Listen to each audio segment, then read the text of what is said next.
Hello students, today we are going to see topic number 10, AD currents.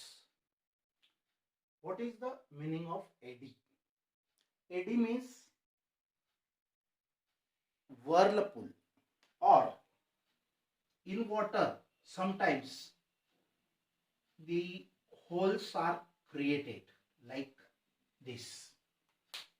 Means सोप्या भाषेत मराठीमध्ये सांगायचं म्हटलं तर पाण्यामध्ये भोवरे तयार होतात, त्यांना एडीज असं म्हणतात. आता त्या एडी सारखंच करंट सुद्धा जर आपण एखादा मेटॅलिक प्लेट मॅग्नेटिक फील्ड मध्ये मोशन मध्ये ठेवला तर त्या प्लेट मध्ये सुद्धा असे सर्क्युलेटिंग करंट्स तयार होतात. हे असे सर्क्युलेटिंग करंट्स तयार होतात आणि त्यांच्यामुळे हीट पण तयार होते. तर असे जे सर्क्युलेटिंग करंट्स असतात सर्कल मध्ये फिरणारे त्यांना एडी करंट्स असं म्हणतात. एडी म्हणजे पाण्याचा भोवरा किंवा भवंडर काय म्हणतो आपण, किंवा जसं आपण हवेमध्ये स्टॉर्म वादळ तयार जे होतं सायक्लोन, तर असं खड्डा पडतो असा, तर किंवा पाण्याचा भोवरा, पाण्यामध्ये आपण आपल्या लँग्वेजमध्ये भोवरा असं भवर वगैरे हिंदीमध्ये म्हणतात. तर बघा एडीचा अर्थ समजला. मग एडी करंट म्हणजे काय? Circulating currents produced in the plate, metallic plate, when that plate is in motion in a magnetic field, perpendicular. Motion of the plate should be perpendicular to the direction of the magnetic field. Then electrons moving means they are forming a current, and the direction of current is circulating. Such a current produced is called eddy current in a loop. Now let us see eddy currents. Consider a metal plate kept in magnetic field B. समजा ही एक metal plate आहे. आता loop नाही, हा loop नाही, continuous अशी पट्टी सारखी मेटलची प्लेट आहे. हा ही मेटलची प्लेट आहे आणि तिला कुठं प्लेट ठेवलेलं आहे?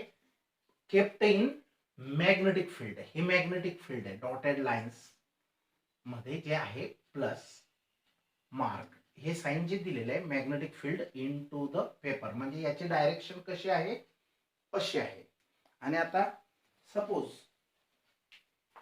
ही प्लेट आहे, ही काहीतरी प्लेट आहे आणि हे मॅग्नेटिक फील्ड इकडून तिकडे into the plane of paper आहे आणि ही प्लेटला आपण मोशन मध्ये आणलं तेव्हा या प्लेट मध्ये असे एडी करंट्स तयार होतात. सर्क्युलेटिंग करंट्स म्हणजेच एडी करंट्स. ओके, तर बघा कन्सिडर मेटल प्लेट. एक मेटल प्लेट कन्सिडर करा, kept in magnetic field B.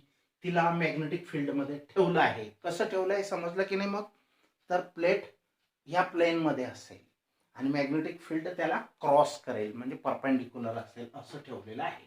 If we move the plate, जर आपण या प्लेटला मूव केलं, if we move the plate in म्हणजे बाहेरून फील्ड मध्ये टाकली, अथवा आउट म्हणजे बाहेर काढली. समजलं? If we move the plate in or out of the magnetic field, ह्या मॅग्नेटिक फील्ड मध्ये, ह्या मॅग्नेटिक फील्ड मध्ये ही प्लेट मध्ये इन म्हणजे मध्ये आणली किंवा बाहेर काढली, आउट ऑफ मॅग्नेटिक फील्ड, किंवा और if we change magnetic field. आता बघा इथं अगोदरच्या फर्स्ट केस मध्ये काय होतं? मॅग्नेटिक फील्ड फिक्स होतं आणि प्लेट इज मूव्हिंग. पण आता काय करायचं? Magnetic field changing and plate is fixed. और असं पण केलं, if we change magnetic field, magnetic field कमी अधिक केलं आणि प्लेट मात्र फिक्स आहे, और अथवा किंवा इफ वी चेंज बोथ, किंवा दोघं चेंज करायचे. मॅग्नेटिक फील्ड पण कमी जास्त व्हायला पाहिजे आणि प्लेट पण मोशन मध्ये पाहिजे. In in and out, in and out, आणि मॅग्नेटिक फील्ड पण कमी अधिक जर होत असेल दोघं, then EMF is induced in the conductor or plate. तर त्या प्लेटमध्ये EMF इंड्युस्ड होतो किंवा तयार होतो. Then EMF is induced in the conductor or that plate. Metallic plate आहे. समजलं मग? आता फॅरेडेने सांगितलं की एक तर मॅग्नेटिक फ्लक्स चेंज व्हायला पाहिजे, एक तर कंडक्टरची मोशन पाहिजे, किंवा दोघंही पॉसिबल असतील तर त्या दोघं मोशनमध्ये जरी असतील तरी त्या प्लेटमध्ये, मेटॅलिक प्लेटमध्ये किंवा मेटॅलिक लूपमध्ये, वायर लूपमध्ये EMF प्रोड्यूस होतो, इंड्यूस होतो. हे आपल्याला फॅरेडेज फर्स्ट लॉ मध्ये शिकलेलो आहे. Okay, is induced in the conductor plate. The induced EMF causes free electrons in the conductor circulate in closed paths. बघा, आता हा जो इंड्युस्ड EMF आहे, द इंड्युस्ड EMF causes, तयार झालेला EMF मुळे काय घडतं? Free electrons. आता मेटल्स मध्ये सो मेनी फ्री इलेक्ट्रॉन्स असतात, हे आपल्याला माहित आहे. The induced EMF causes free electrons in the conductor circulate. तो इंड्युस्ड EMF मध्ये, इंड्युस्ड EMF मुळे जे फ्री इलेक्ट्रॉन्स असतात इन द कंडक्टर, कंडक्टर मध्ये, तर ते सर्क्युलेट होतात इन क्लोज्ड पाथ. असे बंदिस्त पाथ मध्ये फिरत राहतात. असे क्लोज्ड पाथ मध्ये ते फिरत राहतात. Similar to eddies. कशासारखे? एडीज सारखे. म्हणजे जसं पाण्यामध्ये भोवरा तयार होतो, खड्डा तयार होतो. आता बघा, हे असं असं असं पाणी फिरतंय फिरतंय फिरतंय आणि त्या ठिकाणी एक असा गोल खड्डा तयार होतो. असा गोल खड्डा तयार होतो, तर त्याला आपण पाण्यामध्ये तयार झालेला भोवरा किंवा भवंडर असं म्हणतो. हवेमध्ये पण तयार होतात विंड्स. उन्हाळ्याच्या दिवसात भूत भोवरा असं आपण म्हणतो, परंतु स्टॉर्म किंवा सायक्लोन्स त्याला म्हणतात. आता बघा, सिमिलर टू एडीज म्हणजे एडीज सारखं तयार होतं. हे करंट, इलेक्ट्रॉन्स असे फिरतात. और व्हर्लपूल्स, म्हणजे पण स्टॉर्म सारखं व्हर्लपूल असे सर्क्युलेटिंग करंट्स तयार होतात. Whirlpools created in liquid. Similar to म्हणजे त्यासारखे. कसे? Whirlpools created in liquid. एखाद्या पाण्यामध्ये, जसं पाण्यामध्ये ग्लासमध्ये पाणी घ्या आणि त्याला ह्या डायरेक्शनने क्लॉकवाईज डायरेक्शनने फिरवा.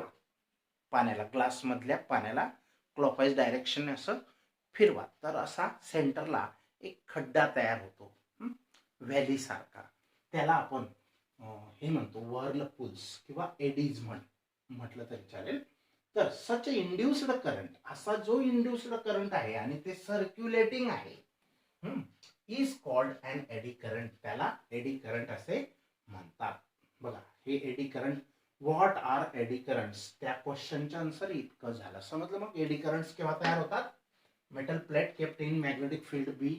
If we move the plate in or out of the magnetic field, or if we change the magnetic field, or if we change both, then EMF is induced in the conductor plate, and that induced EMF causes the free electrons in the conductor to circulate in closed paths, similar to eddies or whirlpools produced in liquids.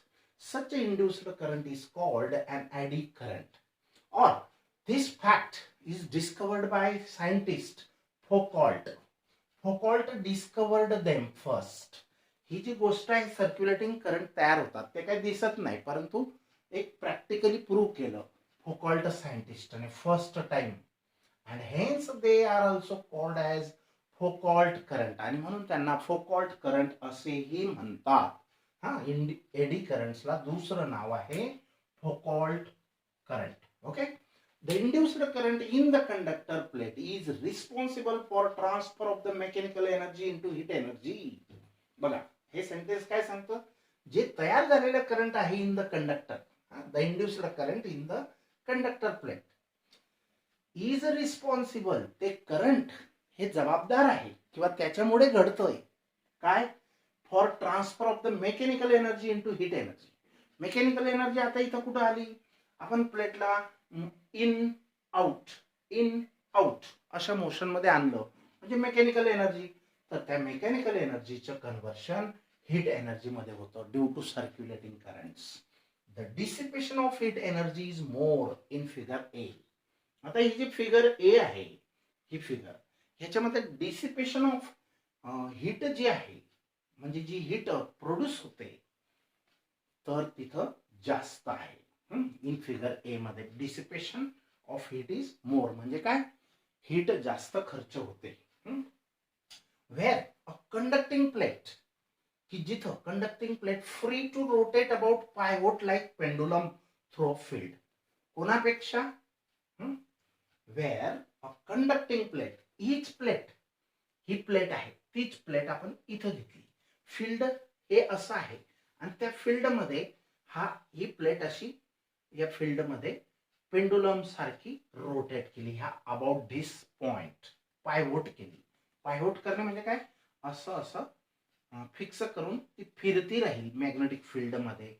तर तिथं सुद्धा eddy currents त्या plate मध्ये तयार होतात. Figure बी हे काय आहे, ही डायरेक्शन ऑफ एडी करंट्स आहे, circle direction of eddy currents, and these plus cross marks shows the magnetic field which is moving from out to paper, into the paper. And in this field, magnetic field, this plate, if we make a hole to it and pivot it, means fixed it in such a way that it can rotate in the magnetic field, then the same currents, eddy currents can be produced in the metallic plate. Figure B. Okay. Here dissipation is more. Here dissipation is less. Dissipation म्हणजे खर्च होणे. The dissipation of heat energy is more in figure A. या figure मध्ये dissipation of energy, heat energy loss जास्त आहे. पण where a conducting plate free to rotate about pivot like pendulum. ह्या प्लेटला जर पेंडुलम सारखं आपण यूज केलं, पेंडुलम सारखं, तर pivot like pendulum through a field in each swing, प्रत्येक झोक्यामध्ये, स्विंग म्हणजे काय, जाणे येणे, जाणे येणे, झोक्यासारखं. तर इन ईच स्विंग म्हणजे प्रत्येक चक्करला, राऊंडला, when it enters and leaves the field, जेव्हा ती प्लेट मध्ये फील्ड मध्ये येईल आणि बाहेर जाईल फील्डच्या, या कोपऱ्याला आपण फिक्स केलं, जाणे येणे, फील्ड एवढंच आहे. आणि या फील्ड मध्ये ही प्लेट एंटर्स, लिव्ज म्हणजे बाहेर जाणे, एंटर्स म्हणजे एंट्री करणे फील्ड मध्ये. इन ईच स्विंग, प्रत्येक झोक्याला, प्रत्येक राऊंडला, when it enters and leaves the field, a portion of its mechanical energy is transformed into the heat energy. काही हिस्सा मेकॅनिकल एनर्जीच्या हीट एनर्जी मध्ये कन्वर्ट होतो. सम पोर्शन एंटरिंग किंवा लिव्हिंग करेल तेव्हा काय होईल, when for each swing, when the plate is entering और leaving the field, a portion of its mechanical energy is converted और transformed into heat energy after several swings. आणि बरेच swings आपण चालू ठेवले, there is no mechanical energy left with the pendulum. Pendulum मध्ये mechanical energy शिल्लक राहत नाही, म्हणजे तो फिरायचं बंद करून टाकणार. मेकॅनिकल एनर्जी संपली म्हणजे फिरणार नाही. There is no mechanical energy left with the pendulum and the converted heat energy is dissipated in the plate. आणि ती हीट जी तयार झाली ती डिसिपेट होते, खर्च होते, वापरली जाते. ओके. तर eddy current can be reduced by, आता इथं जे तयार होणारे करंट आहेत ते कमी पण करता येऊ शकतात. समजा हीच प्लेट, ही प्लेट सेम आहे, हीच प्लेट ही आहे, हीच प्लेट ही आहे. आता ही कंटिन्युअस प्लेट आहे, पण तिला जर आपण स्लॉट केले, म्हणजे हा पार्ट जो आहे हा आपण कट केला, हा पार्ट काय केला, कट केला. एवढ्याच, म्हणजे याला अशा प्रकारे कट केलं की अशा पट्ट्या राहू दिल्या आणि मध्ये गॅप राहू दिले. हे कट केलेला पोर्शन काढून बाजूला ठेवून दिला आणि अशाच त्याच प्लेटला जर स्विंग केलं तर एडी करंट्स कमी तयार होतात. Eddy current can be reduced, reduction in eddy currents कसं करता येतं, एक ते याला असे स्लॉट्स द्या. स्लॉट म्हणजे काय, काही पोर्शन त्या प्लेटचा कट करून बाहेर ठेवा.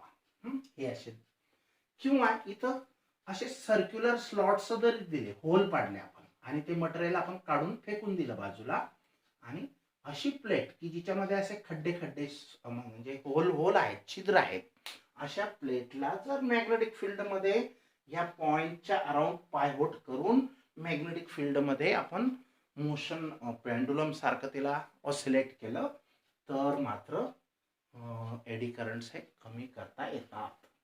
ही एक मेथड आहे. तर बघा, eddy current can be reduced by discontinuity in the structure of conductor. आता हा जो कंडक्टर आहे हा कंप्लीट आहे, म्हणजे याच्यामध्ये छिद्र नाहीत किंवा असा एखादा पोर्शन एम्प्टी नाही, म्हणजे तो कंटिन्युअस आहे. पण इथं डिसकंटिन्युअस आहेत, म्हणजे तुकडे तुकडे जॉईंट आहेत, किंवा हे इतका पोर्शन रिमूव्ह केलेला आहे त्या मटेरियलचा, त्या प्लेटचा. स्ट्रक्चर हे डिसकंटिन्युअस स्ट्रक्चर आहे, हे कंटिन्युअस स्ट्रक्चर आहे हे तिघं. तर eddy current can be reduced by discontinuity in the structure of the conductor plate as a depicted in figure number C, जसं फिगर नंबर सी मध्ये दाखवलेलं आहे. आता याचा यूज काय आहे, युजेस ऑफ एडी करंट्स. तर आपण इंडक्शन चुलाच 2000ला एक शेगडी भेटते बघा, तिला ऑटोमॅटिक बटन किती टेम्परेचर पाहिजे आपण सेट करून, चहा उकडायची आहे का, डाळ भात वगैरे वगैरे वगैरे काय कोणता स्वयंपाक आपल्याला करायचे त्याच्यानुसार आपण टेम्परेचर सेटिंग करून देतो, आणि त्या ठिकाणी एडी करंट्सने हीट प्रोड्यूस केली जाते. इंडक्शन चुला is the best example of this eddy currents. याचे फार फायदे आहेत, युजेस आहेत. Now will see